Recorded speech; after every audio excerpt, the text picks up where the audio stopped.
Sylvie, vous êtes coach et praticienne en psychothérapie. Vous m'avez parlé d'une de vos techniques favorites pour accompagner vos patients, une technique qui les aide réellement à se sentir mieux et plus heureux. Pouvez-vous nous en parler? Alors, il s'agit des 4 accords Toltec. Vraiment, c'est un outil puissant. Premier, c'est avoir une parole impeccable. Alors, c'est quoi une parole impeccable? Eh bien, c'est pas de tu accusateur. Par exemple, oh là là, t'es toujours en retard, t'es jamais à l'heure. Bah oui, donc c'est ressenti. Comment vous ressentez ça si je vous dis ça? Eh bien, c'est pas bien parce que vous vous sentez agressé. Donc, la parole impeccable va être plutôt d'être factuelle. C'est, écoute, nous avions rendez-vous à 9 h, il est 9 h 30. Voilà, et ça fait 4 fois que ça se reproduit la dernière fois. Donc, d'être précis, d'être factuel. Et vous allez voir que le message passera beaucoup mieux. Mais c'est aussi vis-à-vis de soi-même. Oh là là, mais je suis nulle dans l'exemple que j'ai cité. Oh là là, mais non, ça se saurait si j'étais nulle. Donc, c'est juste de relativiser en disant, là, qu'est-ce que j'ai bien fait, qu'est-ce que j'ai pas bien fait, comment je peux faire autrement. Donc, vraiment avoir une parole impeccable vis-à-vis de l'autre et vis-à-vis de soi. Le second, c'est ne pas en faire une affaire personnelle. Ben oui, on a le droit de trouver chacun beau ou laid. Par rapport à moi, hein, je me regarde de façon différente parfois. Eh bien, l'autre a le droit de me trouver belle, de me trouver moins belle, ou même voire laide. C'est important d'accepter le point de vue de l'autre. Mais le plus important aussi, c'est de savoir comment on est soi. Il me trouve laide, mais moi, si je me regarde dans la glace, là, aujourd'hui, je me trouve belle. Et c'est OK. Alors attention, hein, bien évidemment, je peux, si je rencontre plusieurs personnes qui me trouvent laide, je peux me re-regarder dans le miroir et voir qu'est-ce qui se passe. Ah, ouais, j'ai une grosse tasse de chocolat, là. Ah, alors, il peut être important de savoir si je veux la garder, ma tasse de chocolat, ou pas. C'est-à-dire que ça peut être aussi si je veux garder ma mauvaise humeur ou ma bonne humeur. Et ce que me renvoie l'autre va être important. Mais ce qui va être encore plus important, c'est d'assumer ce que je veux être. Donc, est-ce que je garde ma tasse au chocolat ou est-ce que je la retire? Et si je la regarde, j'accepte le regard de l'autre.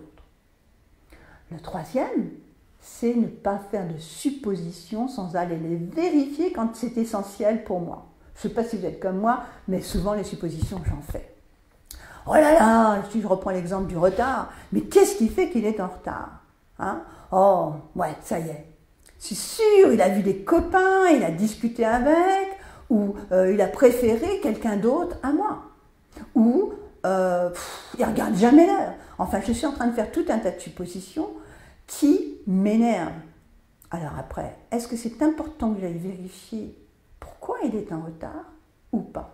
Si c'est vraiment important pour moi, eh bien je vais oser poser des questions. Donc je vous invite vraiment, quand vous êtes dans ces suppositions-là et que ça vous travaille un peu trop, d'aller poser la question. Qu'est-ce qui fait que? Et non pas pourquoi tu as fait, hein? Attention au tu accusateur. Donc avoir une parole impeccable quand j'ai osé vérifier ma supposition. Le quatrième, c'est faire de son mieux. Attention, attention, il ne s'agit pas du petit mieux, il ne s'agit pas, oh ce brave petit, cette brave fille, elle a fait de son mieux. Ce n'est pas de ce mieux-là dont il s'agit du vrai mieux. Est-ce que j'ai mis tout en œuvre pour réussir ce que je voulais réussir? Attention aussi, hein, le mieux, moi face à la caméra, là en ce moment, est-ce que je suis à mon mieux? Je mets tout en œuvre, mais je ne suis peut-être pas au mieux de mon mieux. Mais il est important que je l'accepte. Parce qu'en fonction de, je suis venue travailler à 5 h du matin, ou l'environnement face à la caméra, ou à 21 h, mon mieux change. Il change d'instant en instant. Il change en fonction de l'environnement, de mon état d'esprit, de beaucoup de choses. Donc d'en avoir conscience et de l'accepter et de mettre en œuvre ce qu'il faut pour faire vraiment de mon mieux. Un autre exemple aussi. Vous avez peut-être des enfants. Allez, on est pressé, les enfants, vite, vite, vite, rangez vite votre chambre, on a peu de temps. Oui, mais maman, on n'a pas de temps. Allez, faites de votre mieux.